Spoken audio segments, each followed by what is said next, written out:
The Church of South India Diocese of Medak Holy Trinity Church Bollarampet state సమర్పిస్తున్న daily Bible డివోషన్స్కి స్వాగతం.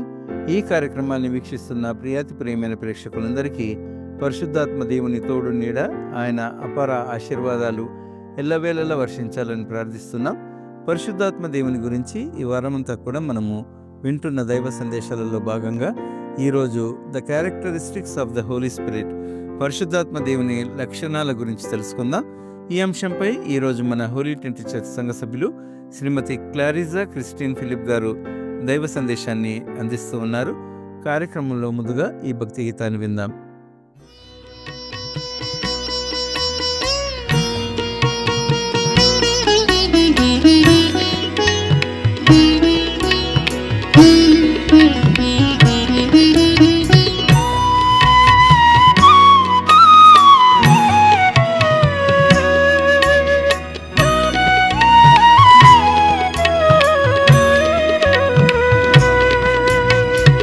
పరిశుద్ధాత్మను కోరుము, జీవమా యేసు ప్రభుని పేరట వేడుము.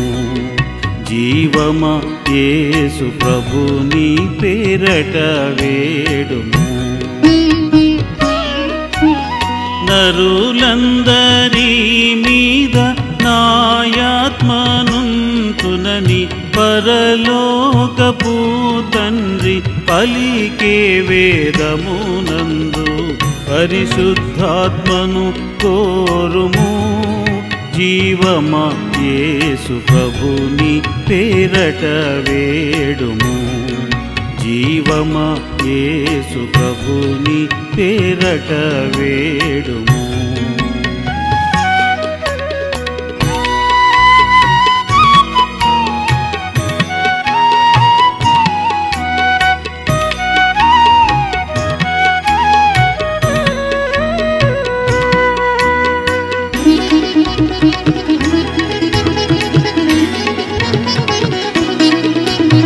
పరిశుద్ధాత్మ లేనిది వర్షము లేని పైరు చందం వేయది. వర్షము లేని పైరు చందం వేయది. పరబోధకముల వర్తితమైన పనులు జీవరహితములై అనుభవముగాని వైయుండు. పరిశుద్ధాత్మను కోరుము, జీవమా యేసు ప్రభుని పేరట వేడుము.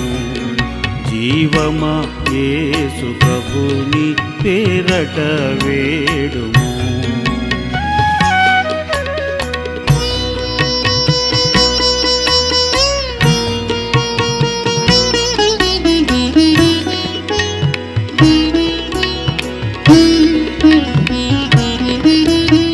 పరిశుద్ధాత్మ లేనిది యేసు ప్రభుని ఎరుగుటెరుగుటగాదది.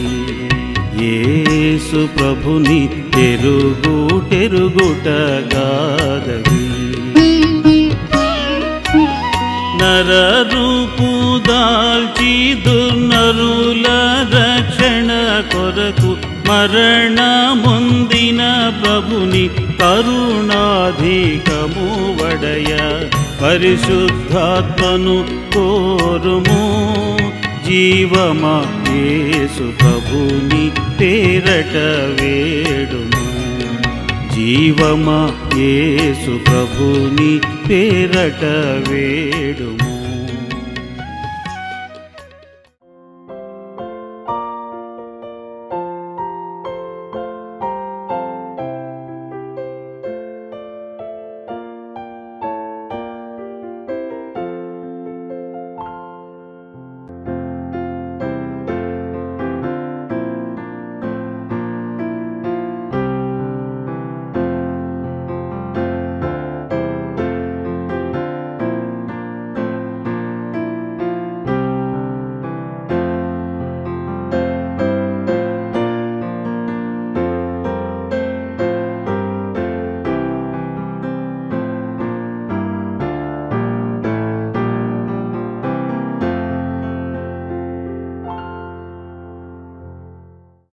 Holi Trinity Church Bollaram daily డివోషన్కి మీ అందరికీ నా ఆహ్వానం అండి.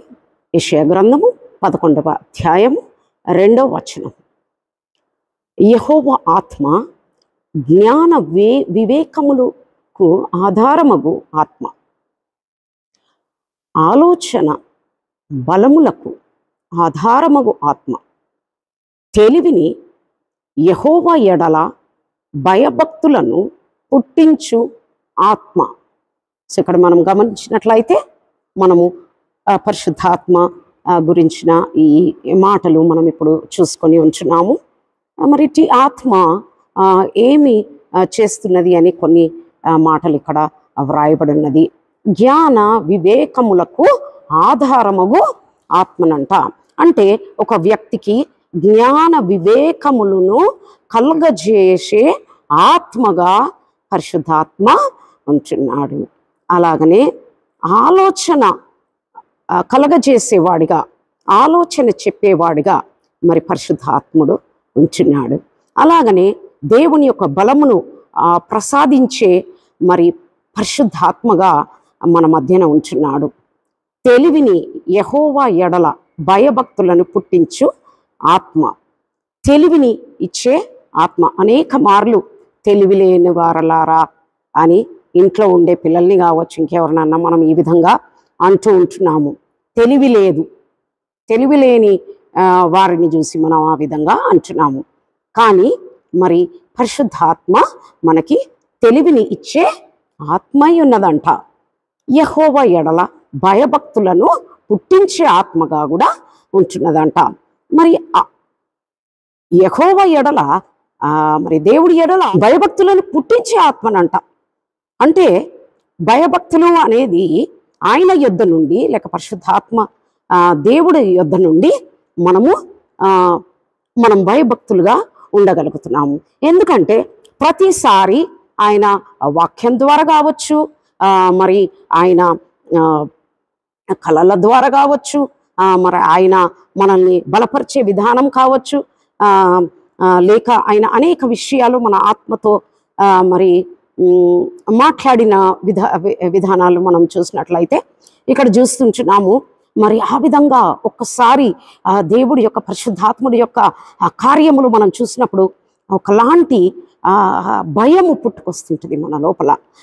దేవుడి ఎడల మరి భయము, భక్తి కూడా పరిశుద్ధాత్మ దేవుడు కలిగిస్తాడంట.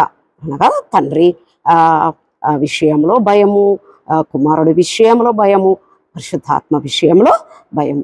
సో ఆత్మ కార్యములు మరి అద్భుత రీతిగా మరి జరిగిస్తాడు అని మనం చూస్తుంటున్నాము.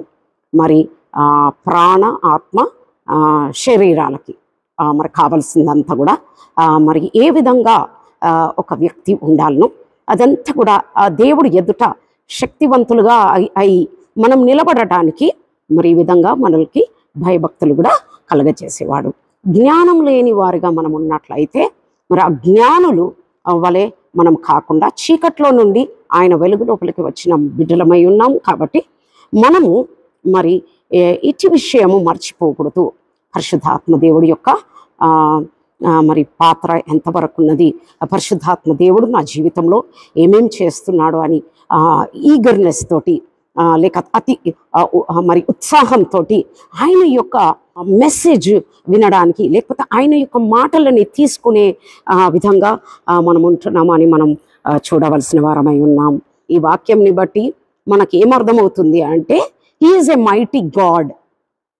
ఆయన లక్షణం ఏంటిది అంటే, he is a mighty God, he is mighty, holy spirit is mighty అని మనము చెప్పుకోగలుగుతాం. చాలా గొప్పవాడు అని చెప్పగలుగుతాం. ఎందుకంటే మరి ఒక వ్యక్తికి ఆధ్యాత్మికంగా ఏది అవసరమై ఉన్నదో సమస్తమును కూడా మరి ఆయన ద్వారా మనము పొందుకునేవారుగా మనము ఉంటున్నాము. అలాగా హీ ఈజ్ మైటీ అని మనకి తెలిసింది. That's his character. So the characteristics of the holy spirit మనం మాట్లాడుకుంటున్నాము, పరిశుద్ధాత్ముని లక్షణములు. అలాగనే మనం చూసినట్లయితే మరి పరిశుద్ధాత్మను దుఃఖపరచకూడి అనే వాక్యం మనం చూస్తున్నాం కదా. కాబట్టి he cannot be quenched and grieved. ఆయన మరి దుఃఖపడేవాడు కాబట్టి మరి దుఃఖపరచకుండా అలాగనే ఆత్మని ఆర్పకుండా మనం ఉండవలసిన వారమై ఉన్నాము. అలాగనే మనం చూస్తున్నాము ఆయన న్యాయవంతుడై ఉన్నాడు. పరిశుద్ధాత్ముడు న్యాయవంతుడై ఉన్నాడు. ఆయన మరి మూడవదిగా మనం చూస్తుంటున్నాము నిస్వార్థంగా మరియు ఒక్కొక్క వ్యక్తిని కూడా మరి పరిపూర్ణంగా మరి చేయటానికి ఆయన ఆశపడుతూ ఇష్టపడుతూ ఉంటున్నాడు. యోహాను సువార్త 16వ అధ్యాయం 13 నుండి 15 వచనాలు మనం గమనించినట్లయితే ఆ యొక్క వచనాలలో మరి మనము ఈ మాటలు మనం గమనిస్తుంటున్నాం. సత్యస్వరూపి అయిన ఆత్మ మీలో వచ్చినప్పుడు సర్వసత్యములోనికి మిమ్మును నడిపించును అని వ్రాయబడినది. సరే, మనం ఒకసారి ఆలోచన చేద్దాం. మరి సత్యస్వరూపి అయిన మరి పరిశుద్ధాత్మ మరి ఏ విధంగా సర్వసత్యం లోపలికి నడిపించడము అంటే, ఒక వ్యక్తి లోపల కొన్ని బలహీనతలు ఉంటుండొచ్చు, ఒక వ్యక్తి లోపల మరి అనేకమైనవి మరి ఏదైతే అవసరం లేదో మరి దేవుడికి విరోధమైనవి కావచ్చు, ఇంకెన్నెన్నో ఉంటుండొచ్చు.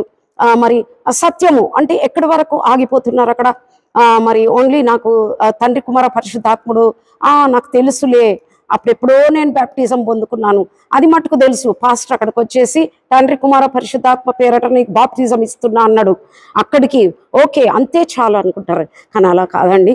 ఆత్మీయ జీవితంలో మరి సత్యంలో నుండి సర్వసత్యం లోపలికి నడిపించేవాడు, ఫుల్నెస్ ఆఫ్ ట్రూత్. అలాగా ఒక మనిషిని కంప్లీట్గా ఆధ్యాత్మికంగా మరి దేవుడికి కుమార్తెగా మార్చడానికి పరిశుద్ధాత్ముడు తోడ్పడుతుంటున్నాడు ఇక్కడ. కాబట్టి మరి ఎలాంటి దేవుడిని మనం కలిగి ఉన్నామో అని మనం గ్రహించవలసిన వారమై ఉన్నాను. సంపూర్ణంగా మనల్ని ఆయన ఆధీనంలో తీసుకొని పరిపూర్ణులుగా మనల్ని మార్చడానికి, ఎందుకనగా ఆయన పోలికలో ఆయన స్వరూపంలో మనము సృజించబడి ఉన్నాము. కాబట్టి ఆయన మరి ఈ విధంగా ప్రతి వ్యక్తి గురించి ఆలోచన చేస్తుంటున్నాడు. అలాగనే మరి మరో లక్షణము మరి పరిశుద్ధాత్మ గురించి చెప్పుకున్నట్లయితే ఒప్పించే ఆత్మగా ఉంటున్నాడు. అనేక మార్లు మనము గ్రహిస్తూ ఉన్నాము. ఏమని అనంటే, ఏదైనా కానీ మరి ఎగ్జాంపుల్ మనం తీసుకున్నట్లయితే ఒక మీటింగ్కే వెళ్తున్నాము. ఆ మీటింగ్లో మరొక దైవజనుడు వాక్యమును ప్రకటించినప్పుడు కొంతమందిని మనం చూస్తూ ఉంటాము, ఏడ్చేస్తూ ఉంటుంటారు.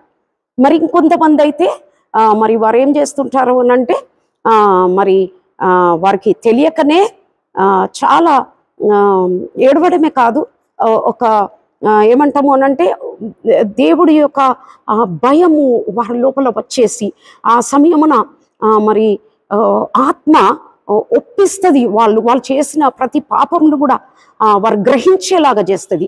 అంటే వాక్యం ద్వారా కావచ్చు, ఇట్లా మరి ప్రత్యేకంగా వాక్యం ద్వారా జరుగుతుంటుంది. కొన్నిసార్లు కొంతమంది మనతో మాట్లాడినప్పుడు కూడా పరిశుద్ధాత్మ దేవుడు వారి ద్వారా మనతో మాట్లాడుతూ ఉంటాడు. కానీ ముఖ్యంగా ఇక్కడ మనం గమనించినట్లయితే ఈ కార్యములన్నీ కూడా పరిశుద్ధాత్మ దేవుడే చేస్తూ ఉంటున్నాడు. కాబట్టి ఈ convicts and also convinces sinners of sin. ఆయన వారి పాపులని వారు గ్రహించేలాగన వారి పాపాలు ఒప్పించే విధంగా పరిశుద్ధాత్మ పనిచేస్తాడని మనం చూస్తుంటున్నాము. అలాగనే మరి అనేకులని ఆయన పరిశుద్ధాత్మ అభిషేకిస్తాడనే విషయం కూడా మనం తెలుసుకుంటున్నాము. ఏ విధంగా సర్వలోకంకి వారు చేస్తున్నటువంటి పాపం అనేసి పాపం గురించిన సత్యములను బోధించడానికి సహాయపడుతూ ఉంటాడు. అలాగనే మరి ఇంకొక విషయం ఏంటిది అని అంటే, మరి అనేకులు ఏం చేస్తారంటే వారికి ఏదైనా ఆపద కలిగి ఉన్నప్పుడు వారు దేవుడి యొద్దకి వెళ్ళినప్పుడు మరి పరిశుద్ధాత్మ దేవుడు ఈ విధంగా అంటాడు. ఏమని అంటే, God you please help me అంటే ఎస్ ఐ విల్ అని అంటాడు. అలాగనే ఏదన్నా రోగం కలిగి ఉన్నాం, మనం ఏదైనా వ్యాధి కలిగి ఉన్నాం, మనము తట్టుకోలేని పరిస్థితిలో మనము ఏడుస్తూ ప్రభువా నన్ను మరి స్వస్థపరచు ప్రభువా అని మనము అడిగినప్పుడు ఆయన ఎస్ ఐ విల్ అని అంటాడు. అంటే అక్కడ మనం చూస్తున్నాము సమ్మతి గల మనస్సు కలగజేస్తాడు ఆయన. సమ్మతి గల మనస్సు ఆయనకున్నది. అక్కడ సమ్మతి గల మనస్సుతో ఆ యొక్క ఆలోచనతోటి ఆయన ఏం చేస్తాడంటే ఎస్ ఐ విల్ అని అక్కడ స్వస్థతలు మరి ఏ సహాయం మనకు కావాలైనా కానీ మరి పరిశుద్ధాత్మ దేవుడు మనకి ఇస్తూ ఉంటాడు. కాబట్టి అన్ని విషయాలలో మనం గమనించినట్లయితే మరి ఒక వ్యక్తికి ఉండవలసిన లక్షణాలు మన యేసు ప్రభులో చూస్తూ ఉంటున్నాము. ఆయన దుఃఖపడుతూ ఉన్నవాడు, న్యాయవంతుడుగా ఉంటున్నాడు, మరి అలాగనే నిస్వార్థపరుడుగా సత్య స్వరూపిగా ఉండి సర్వసత్యం లోపలికి నడిపిస్తుంటున్నాడు. మరి పాపములను ఒప్పించే ఆత్మగా ఉంటున్నాడు. ఇతరుల పాపములు క్షమించబడడానికి ఆ విధంగా మరి ఒక్కొక్కరిని మరి ఆయన అభిషేకిస్తుంటున్నాడు. ఆయన బహు గొప్ప దేవుడై ఉన్నాడు. ప్రతి విషయంలో కూడా మరి ఆయన ఫ్రీగా విల్లింగ్గా ఆయన సమస్తమును కూడా చేయగలిగిన దేవుడు. ఆ విధంగా మరి సమ్మతి గల మనస్సు కలిగిన దేవుడుగా పరిశుద్ధాత్మ దేవుడు ఉంటున్నాడు. మరి ఇట్టి అభిషేకమును పొందుకోవడానికి దేవుడు సంఘంకి ఇట్టి కృపను అనుగ్రహించును గాక. ఆమేన్.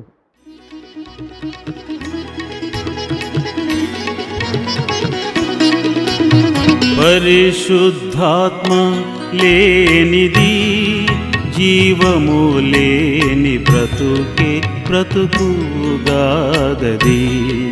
జీవము లేని బ్రతుకుగాదది.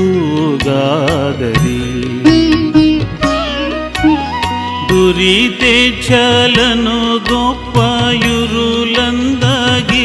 భక్తి తరిగి పోవుట గతి దొరకనందున సుమ్ము.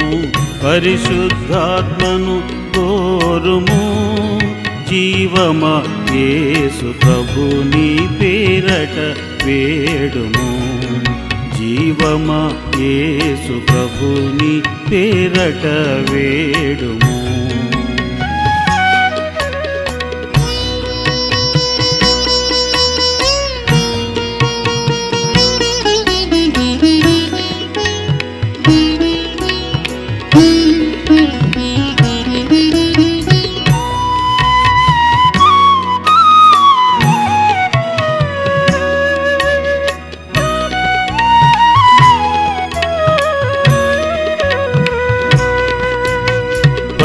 పరిశుద్ధాత్మను పొందుట అన్నిటికన్నా ప్రబలంబైన మేలిక. అన్నిటికన్నా ప్రబలంబైన మేలిక. నెరనమ్మి మొరబెట్టు పరమా పావనుడది కరుణించి నీ కొసగు మరణాంతమగుదనుక. పరిశుద్ధాత్మను కోరుము జీవమా యేసు ప్రభుని పేరట వేడుము. జీవమా యేసు ప్రభుని పేరట వేడుము. నరులందరి మీద నాయాత్మనుంతునని పరలోకపు తండ్రి పలికే వేదమునందు. పరిశుద్ధాత్మను కోరుము జీవమా యేసు ప్రభుని పేరట వేడుము. జీవమా యేసు ప్రభుని పేరట వేడుము.